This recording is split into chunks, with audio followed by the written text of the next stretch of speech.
Hi, everyone, and welcome back to another episode of The Progressive Bitcoiner. I'm your host, Trey Walsh, and today we have on the show my friend, George Kaloudis.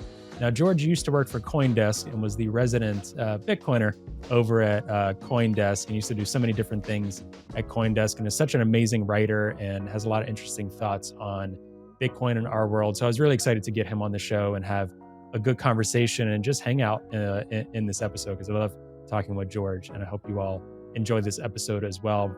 We talked about so many different things. We talked about the landscape of Bitcoin, its regulatory landscape, Bitcoin ETFs, movements within Bitcoin, mainstream culture in Bitcoin. We talked about where things might be headed in terms of the millennial generation and mass adoption next year, and what all of that might look like with Bitcoin price action, and so many other things. So I hope you all really get into this episode and give us some feedback as well.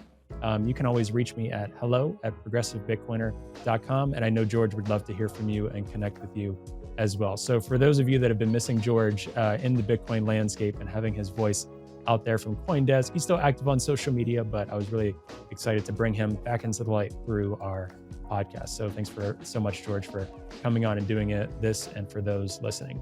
And now, if you're listening to this, I'm also assuming and hoping that at this point, our weekly newsletter that I am starting will be out via Substack. So we're doing a TPB weekly digest, which will be a weekly newsletter from me just talking about news from the week, Bitcoin news, through that progressive lens that we bring to the podcast, focusing on things like human rights, the environment, Bitcoin mining, social inequality and injustice, and things like that, and covering Bitcoin news. So be sure to subscribe to that in our show notes if you haven't already. And be sure to check out our sponsor promo links as well from Bitbox and from Zaz Mining. So please take advantage of those promo links to support the show and to get discounts from our awesome sponsors. All right, I will let you get to the episode now, and we will see you again next week. Hey, George, welcome to the Progressive Bitcoiner. How are you? I'm great, man. Happy to be here. Thanks for having me. Of course.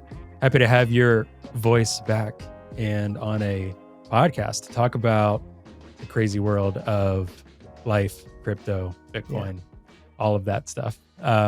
Before we jump in too much, do you want to tell people who may not know about you, your previous, all of your writings, your previous work at CoinDesk, all of that? Do you want to tell people a little bit about who you are and what you like to think you about? Mentioning me like I'm some sort of lost myth. It's kind of fun to hear myself in my cans again. Let's play it. Let's play into that. It's just nice to hear myself again, talking to myself in my ears. It's really cool. So thanks for having me on. I'm George Kaloudis. Whoever knows me or doesn't know me, I suspect most people probably don't know who I am. But I worked at CoinDesk for the past 2 years and was laid off in the most recent layoff, RIF as they call them, reduction in force, in August. And for those 2 years, I was working as a quote unquote research analyst. But really what I was doing there was I was the resident Bitcoiner. I was pretty much the only person at CoinDesk that truly understood, at least at a service level, every aspect of Bitcoin, the technical side, actually really mostly the technical side, and everything else kind of filtered in through. And so I did that for 2 years. I did a year where I was writing research reports, sort of these very boring PDF reports. Why is Bitcoin bad for the environment? Is it bad for the environment? I wrote about hash rate ribbons, which is some sort of like technical analysis thing, which I didn't really care for very much. But to these, long 20-page PDF reports, boring. Eventually, the research team disbanded. I joined what we were calling at the time Layer 2, which is, think, online magazine. So if you have ESPN, the website where it's all news, that's CoinDesk.com. And then we had ESPN, the magazine, which was Layer 2. I was writing opinion pieces. Had a newsletter, did all that, wrote about Bitcoin, lots of good fun. And it ended, unfortunately. Prior to that, I did 5 years of investment banking, working for big finance, if you will. And that's sort of where I am now. And so now I'm on a podcast with my man, Trey. That's awesome. How does it feel to, I know we'd been messaging back and forth, and it's not like I was joking with George, for those listening, right before the call, that last time I feel like I saw a visual of you, you had like shorter hair. Now your hair's longer. And I'm just imagining that you just emerged from like a Yeah. cave and you've just been sitting with your I've been sitting with my thoughts. I mean, you haven't been totally in the dark. I know you've kind of hinted here and there. You've been trying to work on some other stuff and writing and things like that. So, I guess I get a bit cutting to the chase. What has life been like post Coinbase, post being so CoinDesk. steeped? Both because you're Said What did I Coinbase. say? It's Oh okay. my gosh, We did that CoinDesk. when we worked there, honestly. Yeah. That's so funny. I was thinking about those Coinbase ads that have been They're actually coming out pretty good. recently. Yeah, they actually are. But being so immersed in crypto land, Bitcoin land, all of the landscape of that in the US, both professionally and probably personally and passionately, just kind of putting your all Yeah. into it, day in and day out. So being in that for a couple of years and then being out, what has that been like? Yeah.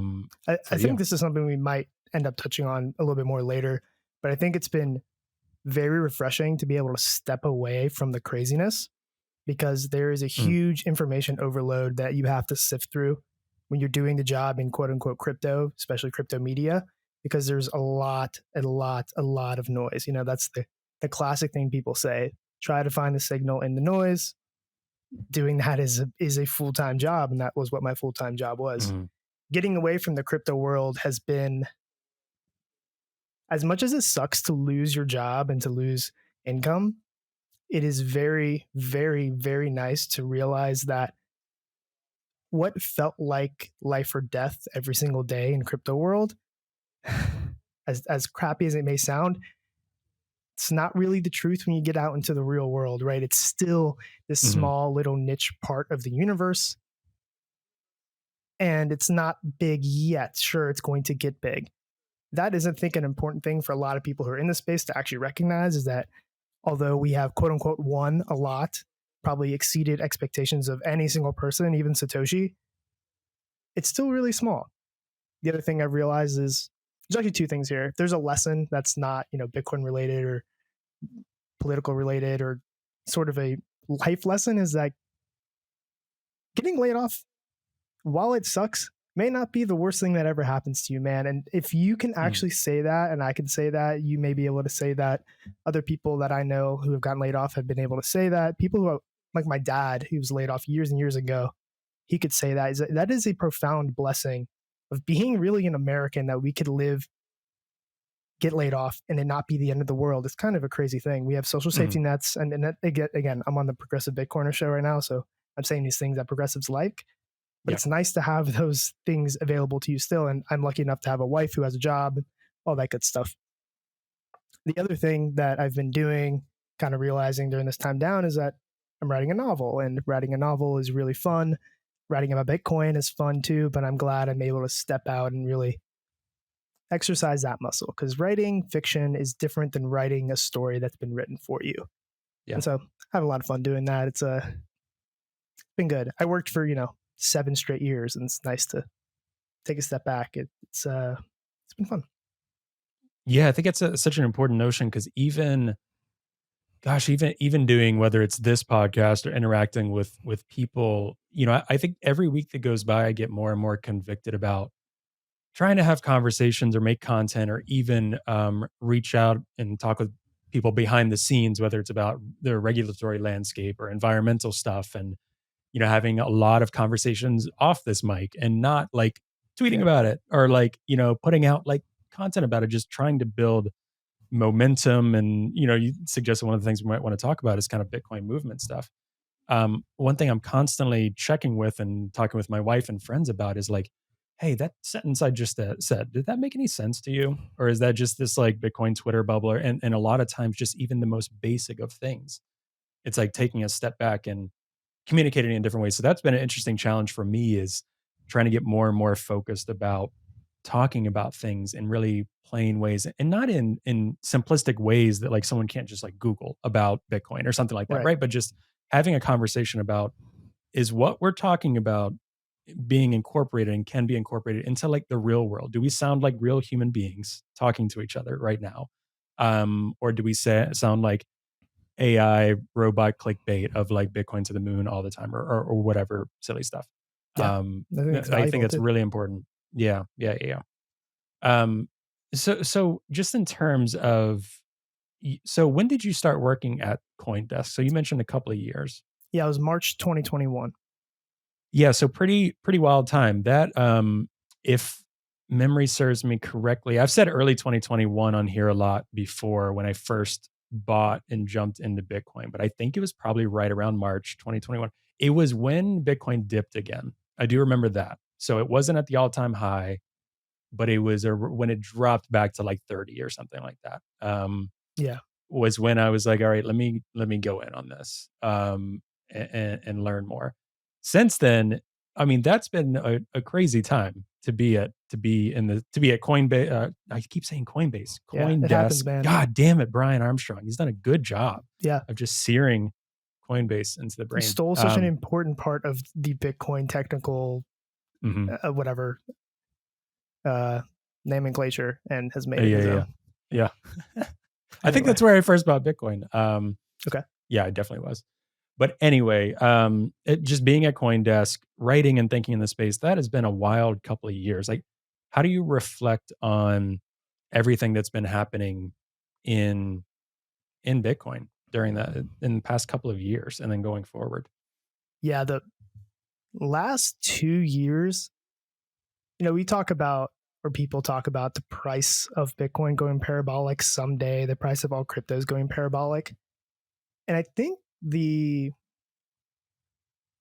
level of sophistication, and I hate using that term because it's used in finance to talk about people who are allowed to invest in certain things and the people who aren't, but the level of sophistication has grown so quickly. I've my story in Bitcoin is that I've kind of been around for a while because my dad introduced me to Bitcoin way back in the day when I was still, I just got my driver's license, man. I wasn't concerned about hard money or anything. But that was, dark web days and things like that. And it's grown a lot since then.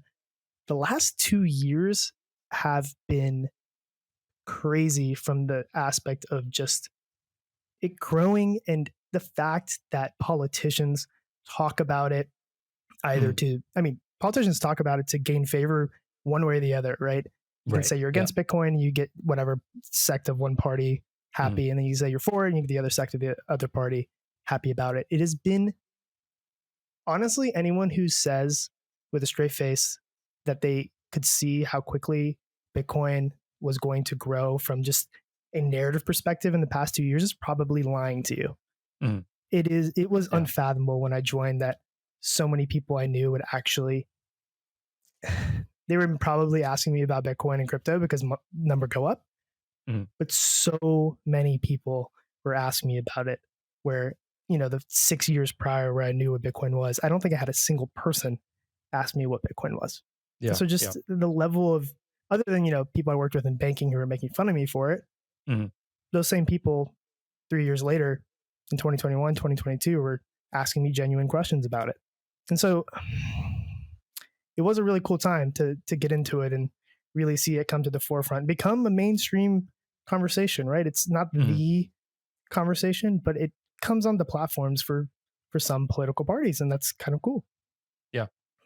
We were just talking about this offline, and obviously you working at CoinDesk and us, talking in the past.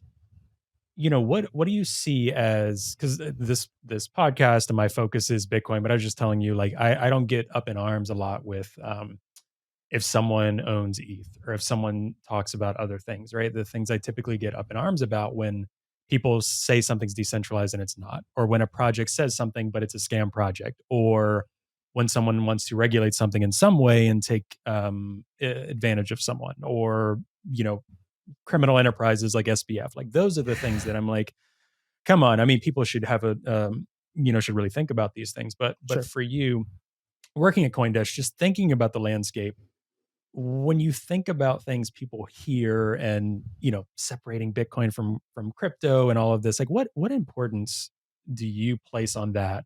Obviously, when you were working at CoinDesk, you were interacting with a lot of people that are just talking about crypto in general.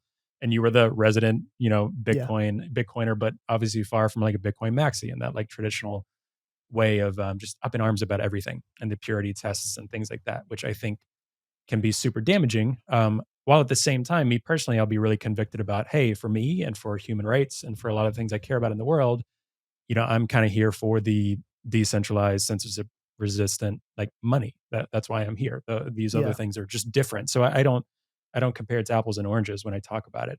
For you, when you're talking about friends, talking with friends about this, or just previously at CoinDesk, how do you think about crypto? Because some people would say like crypto is enemy number one, right? Or right up there with how we think about Bitcoin. How do you think about these things? Yeah.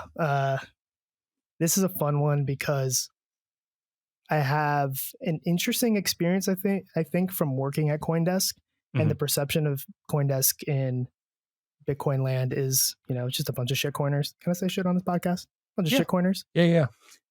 And I would say, and this is again, don't trust, verify, but there's no actually the more you curse on this, then I'll be like, ooh, let me remember to put explicit on like the Apple podcast. Oh, nice. I think with like Laura and Ricky from Bitcoin Explorers, we said fuck like 15 times. I was like, okay.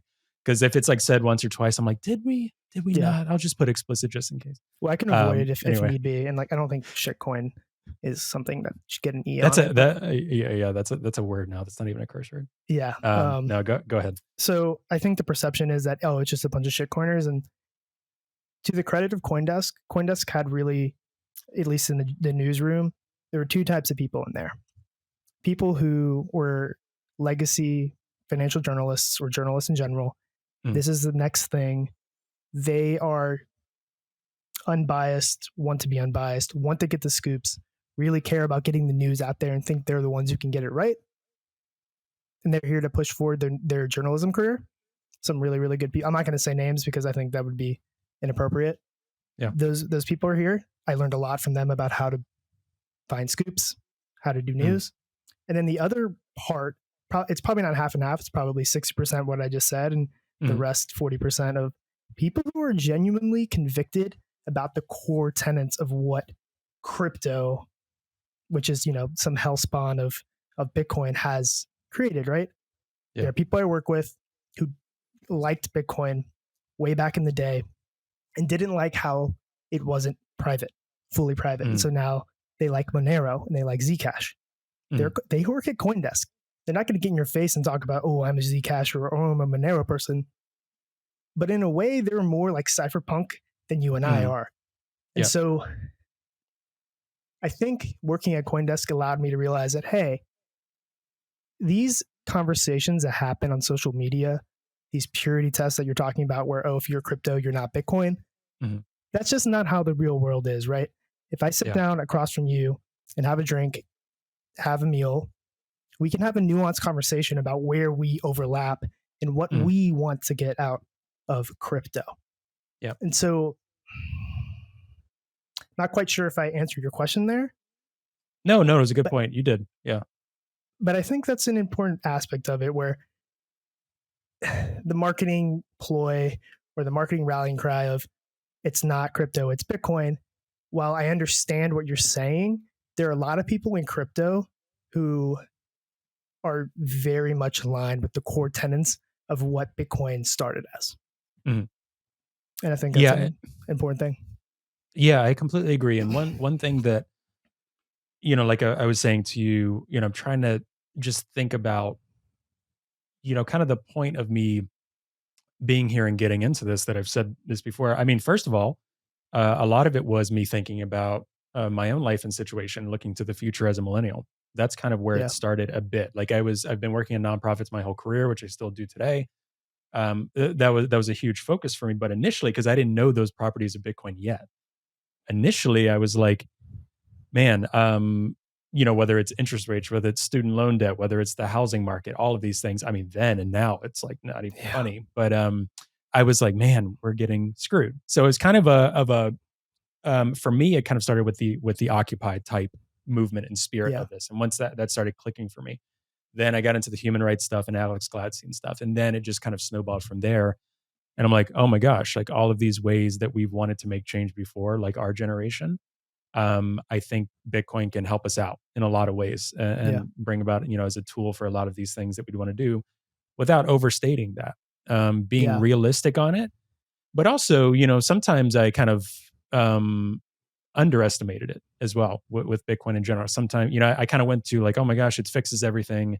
Then I'm like, no, it really doesn't. And then I'm like, it actually addresses kind of more than I thought. So it's kind of been that ebb and flow. But for me, a lot of it was just I don't know what my future would look like Yeah. unless there's some other option here. So it was a bit of that. I mean, selfish is a word I could use, I Yeah. guess. Yeah. But that's kind of how it started. And I think the important thing for everyone to listen to, a lot of people listening on here are Bitcoiners, are Yeah. progressive.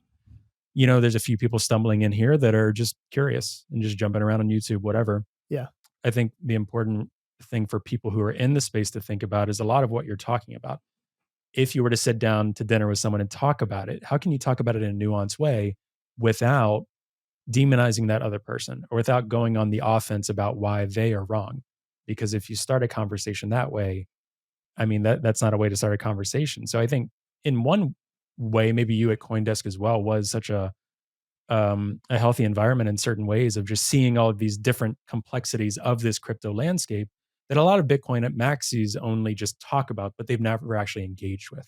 Yeah. Right. So I think that's why I kind of value you as such a smart person in the space. I'm I blushing. say in the space. That term, I'm just like, I say it so much, but I hear it. I'm like, oh Yeah. my gosh. I, But just as someone who thinks and writes about these things and interacts, and you have smart comments. I That's what I mean appreciate by that. that. There's something I want to latch onto there that you said, and I think it has to do with we all started that thinking that Bitcoin can fix everything, Mm, and you kind of brought it back and you said, okay, it's not going to fix everything, but it fixes a lot more than you think it does.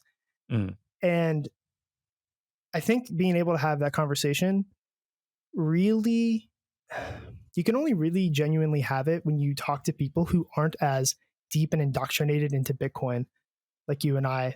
potentially are. I have friends who work in higher education funding, like a lobbyist, but the good kind of lobbyists. Mm, I have friends that work in medicine, and you can talk to them. It's like, hey man, Bitcoin is great, but it's not going to give people like malaria nets or whatever the thing is that they need. I mm-hmm. actually think Yep. there's an over surplus of malaria nets, if I remember correctly. But anyway, something like that. Yeah. Yeah. It's good to talk to people who, the main thing that I did for 2 years, the main thing that you've done for a while is think and talk about Bitcoin. Mm, And that's not everyone's life. And it's good to, talk to someone whose whole entire life is focused on getting clean drinking water somewhere, or, mm-hmm. trying to get kids who are first generation college students funding so they can go to college. It's Yeah. important to have those conversations, and maybe they can find some overlap in where Bitcoin can help and where Bitcoin might not be able to help, right? Mm, Bitcoin's not going to, you know, stop all epidemics and pandemics and things like that. We know that for a fact. So I think yeah. it's good to your point, understand that it can fix a lot of things, but also bring yourself back. It's not going to fix everything. Hi, everyone. Hope you're enjoying the episode. Today's episode is brought to you by Bitbox. Now, Bitbox is a hardware wallet that's open source, incredibly secure and easy to use, and it's what I'm using to safely secure my Bitcoin in cold storage. Now, I know self-custodying Bitcoin can really be intimidating, but Bitbox is designed for ease of use without compromising on security. It's USB-C compatible and allows you to easily back up and restore your private keys with a micro SD card, which is really cool.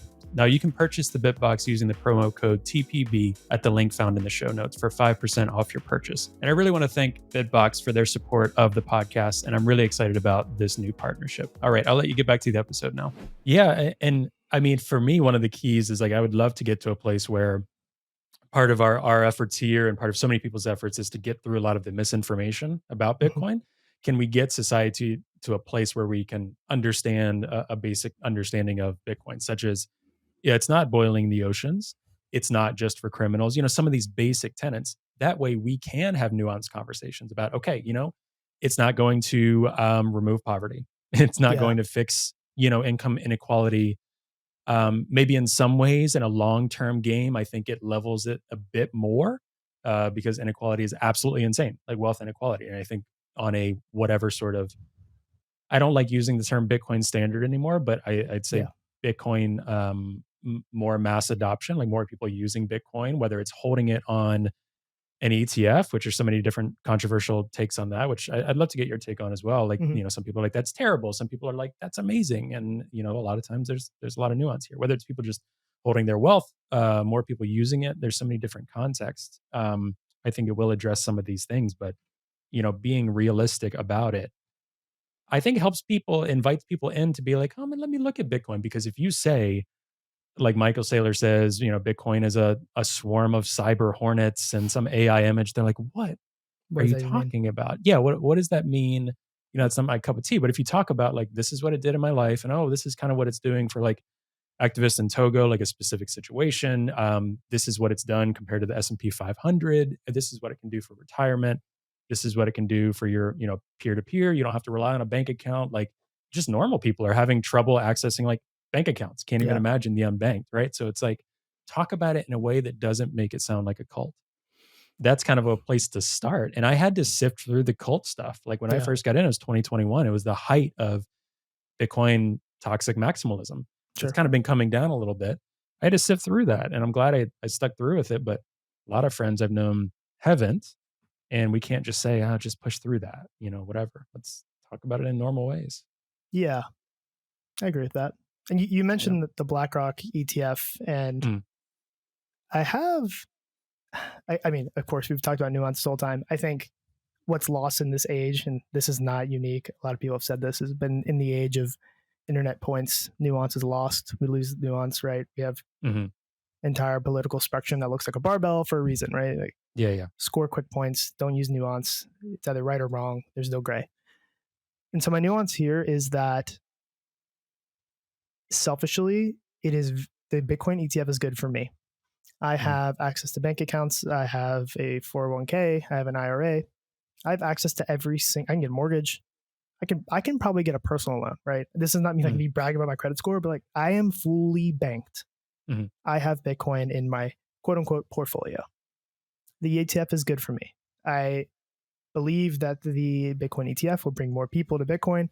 I believe it'll make the price go up eventually, right? It has Mm. to. It simply has to. It doesn't make any sense that this isn't financial advice, but it'd be crazy if it made the price go down. Mm. Anyone else who needs Bitcoin for the access to banking, right? The universal access to basic finance, I do think that it potentially hurts them. Mm. In that, and I might be wearing my tinfoil hat right now, but the system that exists now, which has led to whatever amount of unbanked people, underbanked people we have in this country and across the world, exists because of this system. This Mm. system, the system's largest player is BlackRock. BlackRock is a $10 trillion asset manager. Mm. They're going to be playing in the game. I may not, again, it might be so cynical to say, I don't think that they're going to come in and fight for the little guy, fight for the unbanked, fight for the underbanked, because all they want to do is continue making money. Mm-hmm. For someone who's already in the system, someone like me, great. It's awesome that Bitcoin number go up. But I think there's a world in which BlackRock, I'm going to use the word co-ops, but I don't mean that, co-ops Bitcoin in a way that serves their purposes. Today, Jamie Dimon said that if he was the government's, I think that's what he said, if I was the government's, I would shut it down. He's talking about Bitcoin. Mm. That one of the most powerful people in all of finance, in all of banking, and he thinks we should shut down. He was talking about crypto, but he thinks we should shut Bitcoin down. Does Larry Fink, the CEO of BlackRock, does he think too differently from that? I think he thinks that he can make money, or BlackRock as an institution thinks they can make money off the ETF. They can kind of fit it into this regulatory box, make some money, but they don't care about fixing the system. If they cared about fixing the system, they would just fix the system. Yeah, he probably disband and retire and say, I really I regret being a part of this. Yeah. And that's not going to happen. I mean, they have so much money, and it is, the whole system is really, it runs through BlackRock, it runs through the pension funds, it runs through these enormous centers of money that people, I mean, we're not going to talk about like the shadow banking system, the banking system, but yeah. So to that, I personally am happy that the ETF is happening. I don't know if it's a net good for what Bitcoin is. Yeah, I agree with you on that. I think for the most part, I think one of my more negative dystopian takes of the ETF situation is if Bitcoin is going to be regulated away from kind of its core use cases of peer to peer, personal property ownership, all of these things for the US, but also then adopted worldwide by most developed nations and developing nations that would follow suit of either like the EU regulations or US regulations.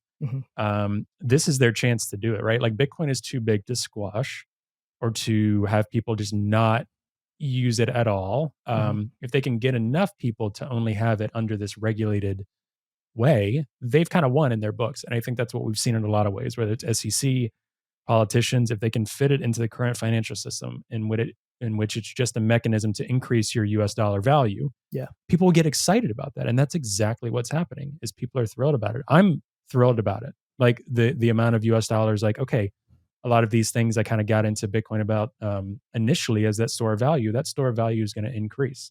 Yeah. But yeah, I am very fearful because of what you just said about, Bitcoin's core tenets and purposes of this peer-to-peer electronic cash system that doesn't require any third-party custody.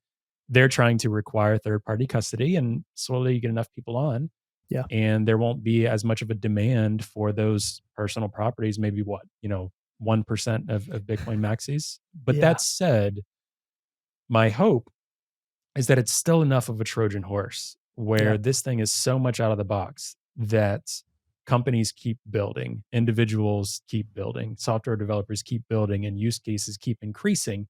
And that money just goes through the roof into Bitcoin as it has already. Like people are forgetting there's only 21 million Bitcoin. Right. And I mean, less now, but continuing, the trajectory of inflation on this is pretty low. There's not a lot of Bitcoin out there to be bought and held that these ETFs are going to have to be doing. So my hope is that they get a little too ahead of themselves in terms of the regulatory landscape, and the cost and everything increases so much that the outer development of Bitcoin tools and things built on the Bitcoin protocol is just so enormous that there's no way to even just manage this, even under the most stringent of political and regulatory circumstances. That's my hope. And I think on that, this might not be entirely related, but somewhat related, is you talked about sort of the privacy may not be, this is a spoken medium, so whatever like inaccurate words I may use, I'm going to use the word censorship. I may not mean censorship. I might mean filtering. Yeah. The core tenets of, Bitcoin is uncensorable money.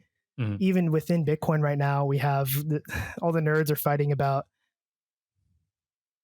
like mining. Should I be mining ordinals? Like, is love you just pause. You're like all the nerds. I was like trying to think. Yeah. I mean, it's a really nuanced conversation they're having over there about this kind of transaction. They don't like NFTs on Bitcoin, whatever, blah, blah, blah.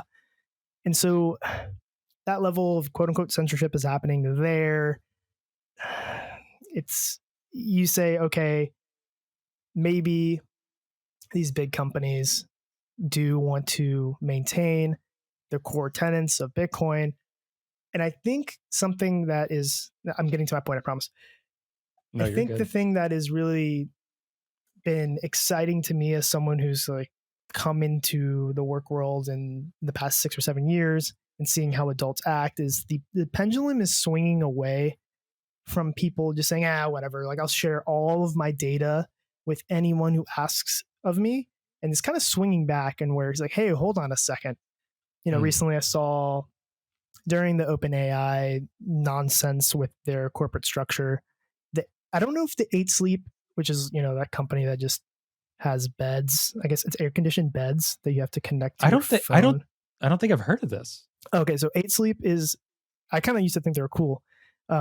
It cools down your bed to, 60 degrees and it helps you sleep better, blah, blah, blah. Definitely not sponsored, guys. You also, but if they want to, I'm just kidding. If they want to, oh God, yes, please. How much? But you have to connect it to an app, as everything has to be connected to an app. Sure. You have to share your data, and it takes your sleep data, how well you slept, blah, blah, blah. No big deal. But when the OpenAI debacle happened, where Sam Altman was let go, blah, blah, blah, I don't know what happened. The CEO of 8 Sleep, I don't know if this is a joke, but I think it wasn't, because I did a little bit more research.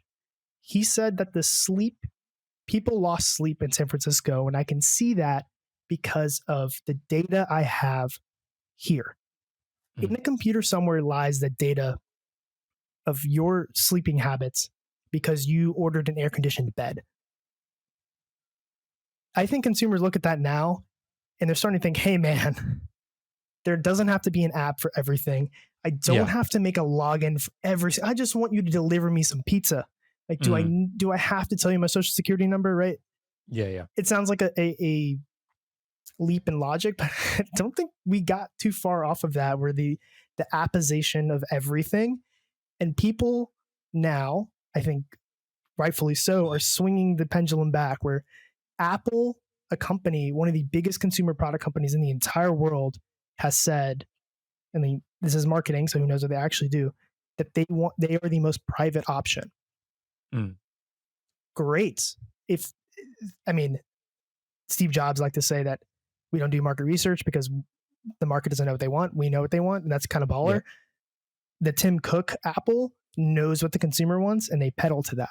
So if the consumer wants privacy, I think it's a great thing that, the populace, the people, are kind of swinging away from the share everything.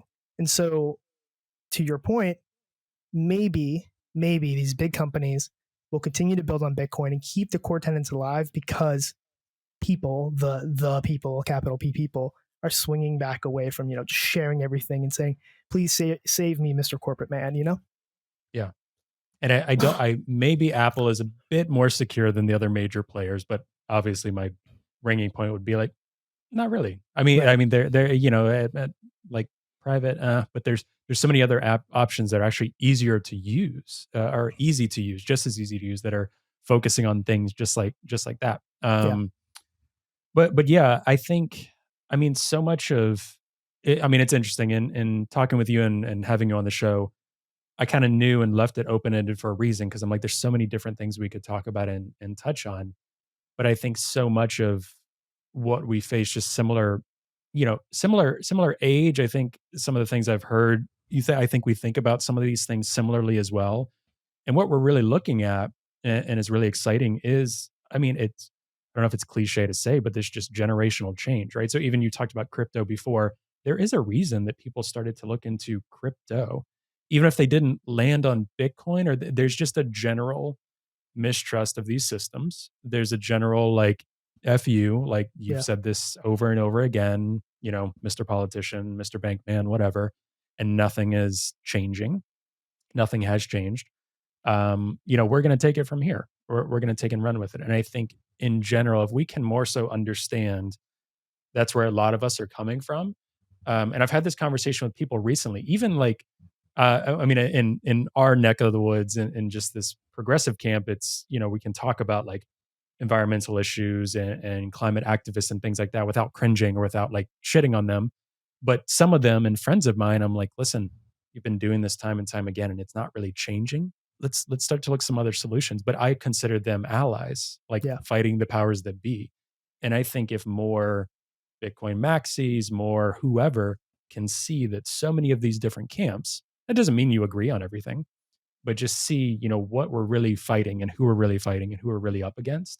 And I don't mean in some sort of like dystopian, like the world's ending tomorrow. I just mean over a long enough time, like things have been getting kind of like shittier and more covert ways since the 70s. It's pretty great for that generation. And then it's been slowly going downhill. It's not looking too great on a long enough time horizon. That's what we're trying to chip away at. And that's the side we're on here. Yeah, you bring up the environmentalists, and I think a lot of Bitcoiners think that they're fundamentally opposed to each other. But in reality, the root of what these people talk about are the same thing, right? Yeah. You say the powers that be. Yes, they are doing bad. We can do better. Let's do better. Yeah. Yeah, we might not agree how to get there, but perhaps when they realize that the money's messed up, then it's okay that we spend energy on it, right?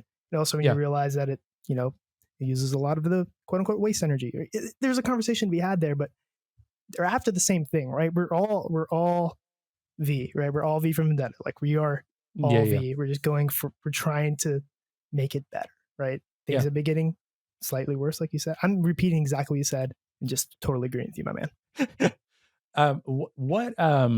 one thing I've always been mystified about is, and it's funny, I have a couple of other friends that are similar to yourself that write short stories, write novels, and are really focused on that. And I love talking to writers, but sometimes I also find it challenging because thinking like I've always been really jealous. I can't write fiction. I'm awful Oh, I don't know if I at can either. I'm trying.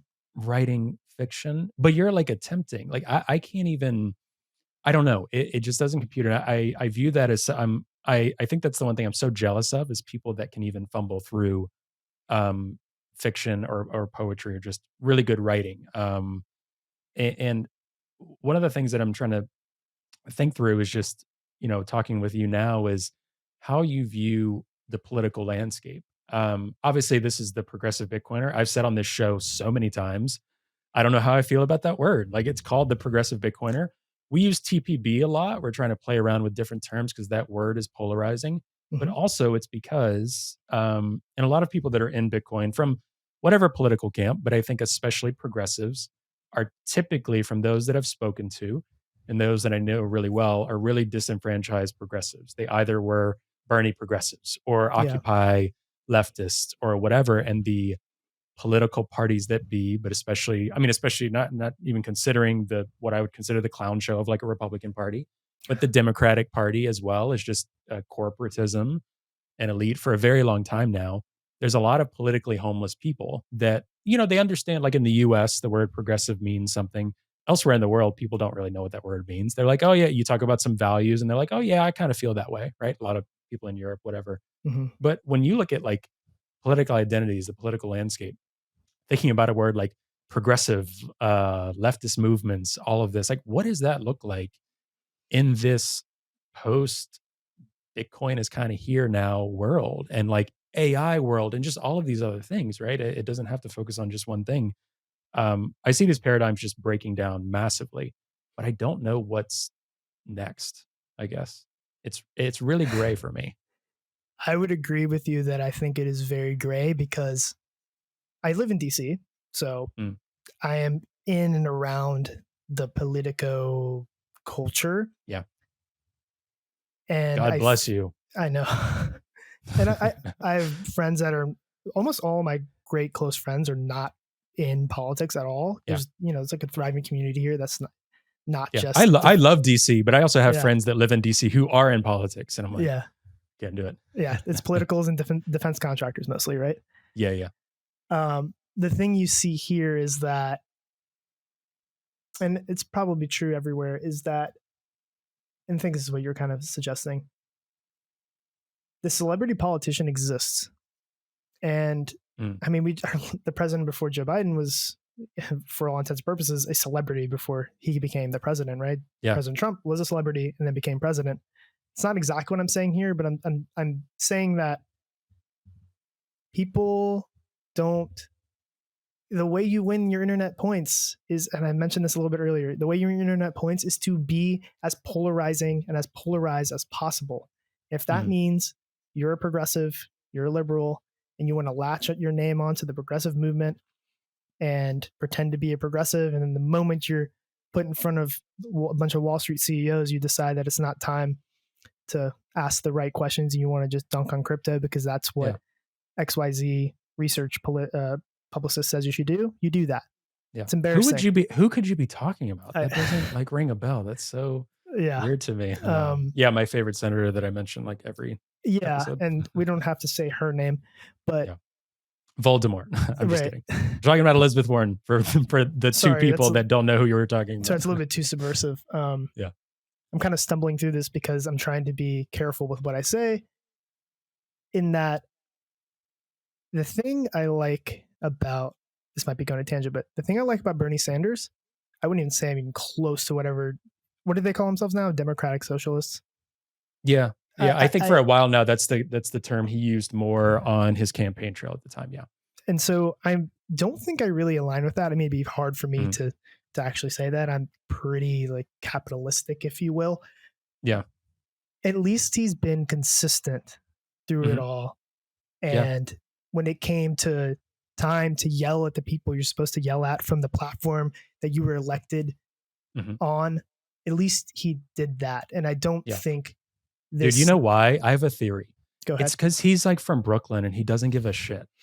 Like if you're from Brooklyn, you're like, I don't care what people think about what I have to say. This is my feeling. Like he's a deep rooted individual. I've always given him credit on that. I think I align with you on that as well. Like one of the tenets that I would veer from, that my good friend Logan and I talked about on recently, though that episode will probably be out by the time this one comes out. Cool. Was, once you get into Bitcoin, I think some of those economic realities of progressivism, you start to be like, I don't think that's going to work out the way that we thought, right? Once you start learning. So you veer a little bit from the economic policies, but you still try to find a way to have those values reimagined, or those values come to life. That's what sticks through with progressives that find themselves deep into Bitcoin, I think. Yeah. And I think to that, so, okay, yes, totally agree with you. Totally there with you. To the point on, Bernie Sanders being genuine and others, politicians not. There was a wave of politicians who weren't genuine and they just they did what the party needed to do to get them in the seats, blah, blah, blah, right? Josh Lyman type stuff. Although he was pretty principled, I think, when it came down to it, but he's a TV character, so who cares? Mm-hmm. I think there's a new wave of these young politicians who've come out and feign being genuine. I'm not going to even call out names here. I hope and pray that their veneer that's on them of like, oh, I am the good kind of the new type of conservative or the new kind of progressive. I think I hope and pray that we see through that as a society. I think we will. Is that what it looks like in the post-Bitcoin world? Maybe. Is it because of Bitcoin? I'm more skeptical of that. I would love to hear if you think it's because of Bitcoin or if it's just because people are tired of bullcrap. I don't think so. I think, I think people need to remember, and a lot of folks know this, but I don't know, like it's really clicking for me in this moment. Like, why did Bitcoin happen? It's because of the events that were happening in the world. Like, yes, it was a lot of eCash and different cypherpunk movements that were building for a couple of decades before that kind of built and the pieces fit together just perfectly. And Satoshi found a way to do that with kind of pre-existing things. But then it also was spurned at a particular moment in history and time. So it's like, is Bitcoin causing these things to be, the structures to start crumbling and this and that? No, I think it's a piece in that story. And I'm such a believer in, I don't know if it's a pseudo philosophical camp. I wouldn't say it's really a philosophical camp, but kind of sociologically, like charismatic leader and those individuals thrusting history forward, whether it's like Jesus of Nazareth, Gandhi, like these different individuals, Martin Luther King Jr., Nelson Mandela. Satoshi's on that list. And I don't want to be like cheesy and cliche with that. I think there are different moments, and Bitcoin is kind of thrusting forward what already was there and building. So that's kind of how I view it. And then Bitcoin is actually just that tool to keep us fighting against power that we already know is eroding, fighting against politicians that we've known for a while are lying and are not in good faith because they're just trying to get reelected. And they don't even know it sometimes, but that's the game. Like, politicians were not meant to be a career. That was not, part of me is like, who gives a fuck about the founding fathers and what they thought, but also the founding like a lot of early congressmen, leaders didn't go there. They would go for 2 years and then they'd go back on their farm and work. Like, it was not a noble position. It was like, you serve your duty and then you go back to whatever you were doing. Like Abe Lincoln, I think he served like 2 years in Congress and then went back to Illinois and like did his lawyer thing and lived in like a one room, whatever apartment for like a few years until they pulled him back to run for president. Nowadays, the world looks completely different and society's kind of billowing in so many fronts, and Bitcoin's kind of here as a tool. Sure. I think that's perfectly said, and adding anything to that would really just downgrade what you just said. I think we're at a precipice of point where people are pissed off. We're pissed, and we have this tool. We're going to go use it in the same way in 08 and 07 people were pissed. Yeah, that's my hope, and that's what's happening. I hope it happens on the grandest scale possible, while revolutionary violence is at the lowest possible outcome. I think that's and again, I don't want to just let's clip this and make it some like clickbait thing of like revolution and Bitcoin. It's more just like, I mean, there are a lot of things happening around the globe, things Yeah. happening within our nation that are just billowing and building. Mhm. And I hope there's not a collapse of systems, whether it's like financial systems, social safety net systems, like government debt. There could be at some point. I don't think it's imminent. I hope there's not. Some Bitcoiners hope there is, and I'm not one of those people. Yeah, I don't think the falling apart of our entire societal structure is good. Yeah. Even if we think society sucks, even if we think that the government sucks, even if we think that the economy sucks, them completely falling apart just to be rebuilt again, Mhm. that's not the way to do it. It doesn't it there's so much pain attached with burning structures down and rebuilding them. Yeah. And so I hope that there's not a complete meltdown to your point. Yeah. One thing I find us naturally talking about now, and I keep saying Coinbase, so I'll go back to it, is we were talking about the Coinbase ads recently that are focusing on like millennials. And I mean, for me, just me personally, whenever I see like millennials are finding blockchain, like I just hate that word. I hate that this just mumbo jumbo. And a lot of Bitcoiners have subbed in like, oh, Bitcoin at the end of that ad when actually it said like Coinbase or something like that. But for those that haven't seen this ad that's going around, it's kind of like I mean, there's a bunch of different ones, but it's basically arguing that millennials are not born into the same life and system that their parents and grandparents inherited in a lot of ways, and it's a lot harder to get by. And that at the end, it's like it doesn't have to be this way. There's a different way. We would articulate that Bitcoin is that way. What do you think and foresee in terms of the next year when we think about more people are going to hear and learn about Bitcoin again with price action? All of these things are already starting to trickle in. I mean, the Google search analytics are really funny based on price as well. Like, kind of Google searches correlate with the price of Bitcoin going up, which is always interesting. It did in 2021 at least. Mhm. So, what do you envision in terms of folks learning and hearing about Bitcoin, and what do you think that will look like? Do you think that we're going to get like a lot of people actually coming into Bitcoin and actually being like, you know what, Elizabeth Warren, this is really important for me? Or do you think we're still a ways out from people being willing to like vote on those type of things or really care about having it to use and spend at retailers, or really, wanting to have a good amount in their 401k or their personal cold storage, things like that? What do you see in terms of the next phase of potential mass adoption? Or do you think we're still a ways out from that? I think we're still a ways out. Mm, Only again, I could probably be wrong because I talked about this, parabolic growth earlier. I could be wrong. I still think that there's a level of complete systematic subversion that's buried into Bitcoin that mm, even our most excited individuals aren't too excited about, if that makes sense. mhm, Um, to your point about this Coinbase ad about how millennials are all mad about the system and the system we've inherited, I think there's a lot of good energy that goes into that from mhm, millennials. We are angry, we are pissed. We got this system from really our parents didn't do anything really to change it. I know that sounds so mean, but mhm. they kind of just perpetuated the system. Like, oh, Yeah, yeah. people went to college, you go to college, and that's how you get your good job and you do your thing. Mhm, Generation before that, and I guess kind of the one before that, post war, they're the ones the great generation, and they built some stuff and changed some structures around. mhm, And yeah, it's a structure we have now, but we have a chance to. I know it sounds so cheesy, like you're suggesting, but we have a chance to do something mhm. big. And so I think with our generation being pissed off, being excited about making change, being potentially a golden generation sometime in the future, this upcoming bull run or post ETF world, people will take a more serious look at Bitcoin. Mhm. I still think that as great as this generation is going to be one day, we still have so many biases that are put into our heads from social media, from, there's right, there's wrong, there's no Mhm. gray. And so I think that simple price appreciation because of a Bitcoin ETF is not going to lead in the short term to the kind of change you want to see through Bitcoin. Yeah. Will there be more adoption? Absolutely. Is it going to be exactly the adoption we want? That one, I'm not so sure because Mhm. I see the kinds of people who are quote unquote respected in the space.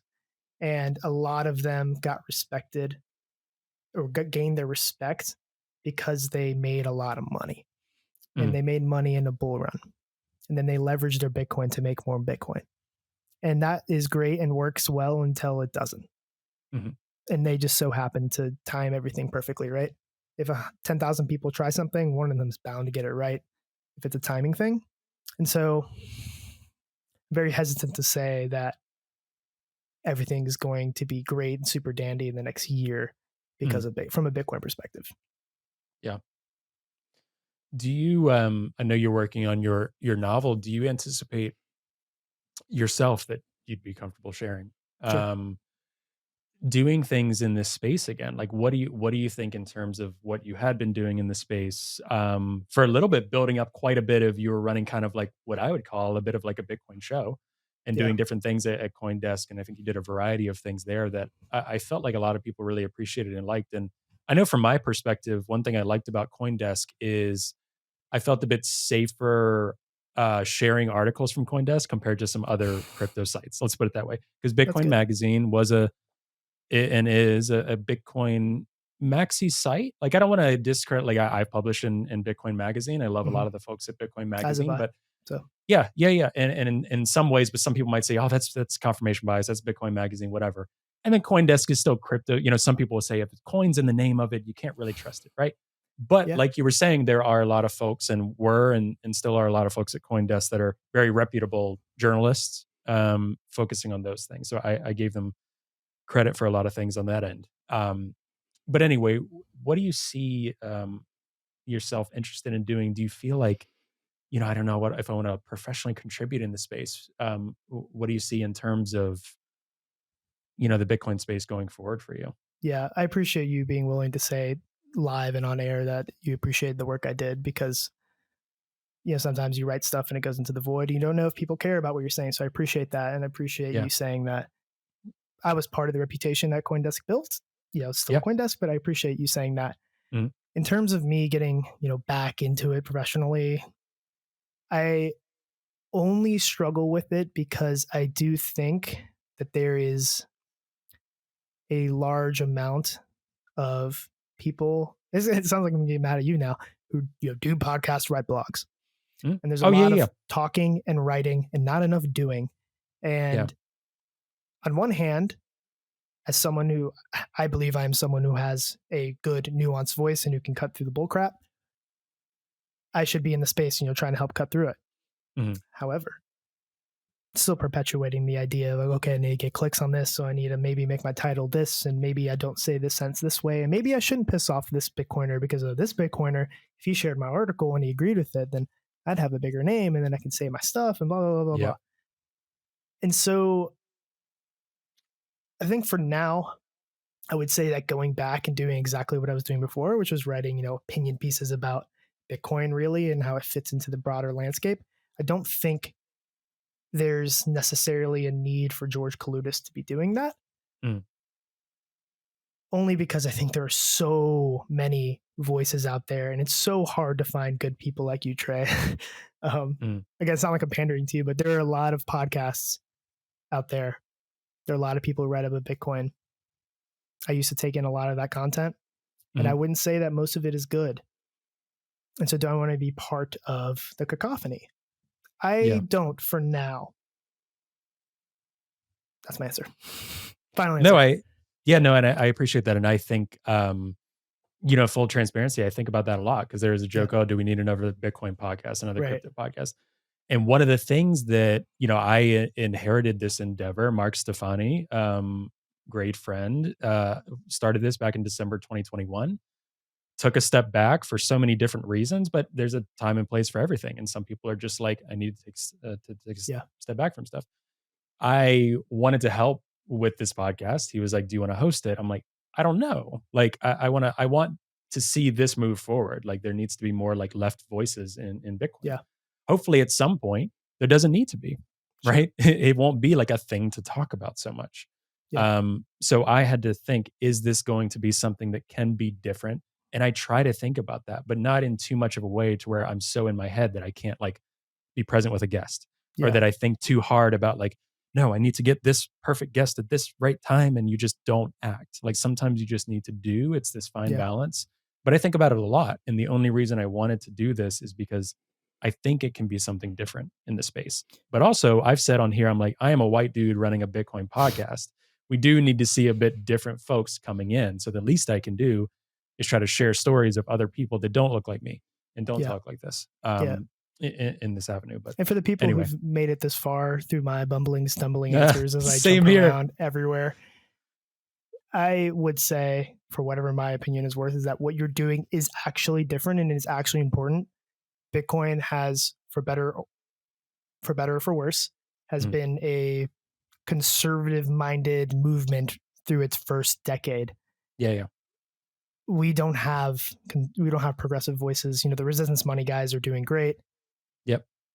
You are part of that counter conversation to the libertarian right, and that is an important piece of the puzzle. I wouldn't have agreed to come on this if I didn't think this was important. I wouldn't have agreed to get out of my cave with my long hair if I didn't think what is happening here is really important. And I wish you guys the best. That is not what I was doing at CoinDesk, and that is personally why I wouldn't probably go back to CoinDesk, unless I really needed healthcare and some money. Because healthcare is that's a whole nother topic. Because healthcare runs through corporations in this country, and that's good and bad depending on how good the company you work for is. Anyway, progressives know about that more than I do. Yeah. Well, I really hope. I mean, first of all, I'm excited to see and keep talking with you about how we can bring your novel to life, and to see you doing that.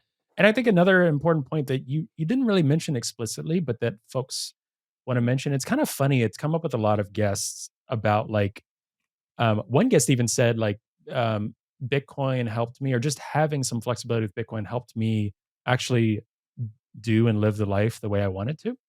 And it wasn't like I selfishly try to get as rich as possible, but it's more like it expands horizons. And one of the things that you mentioned was like, okay, doing some of that, also learning about some personal finance stuff. People benefit from that individually by hopefully having more money to have to stress about these other things less.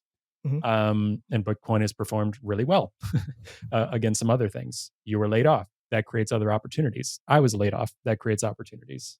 So there's these different things. But I think in general, almost every guest I've had on has also had a moment where they're like, at some point, I just kind of realized I want to be doing what feels right for me.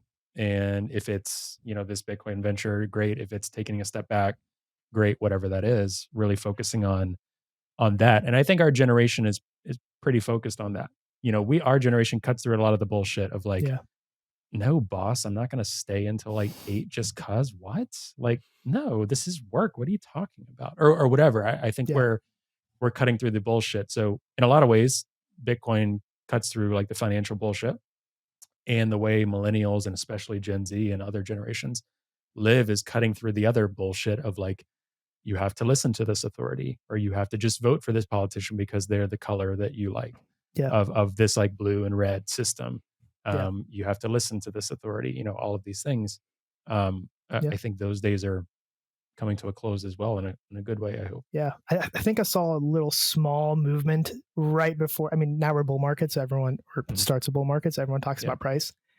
Just before, in the past like 6 months or so, I'd say, there's been quote unquote a movement where being a Bitcoiner didn't mean you were a blogger or a podcast host or you worked in Bitcoin. It meant that I am a dentist, I am a plumber, I am a HVAC guy who just likes Bitcoin.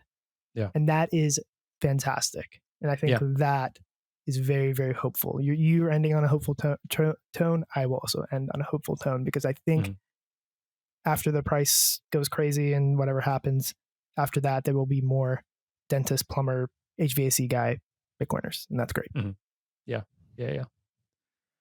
George, we I don't know if we talked about several of the things that I said we were going to talk about, and that's okay, because I just wanted to chat with you because I think you're great. I think a lot of other people think you're great and would be excited to hear from you on this podcast. Before we close, I'll do the classic.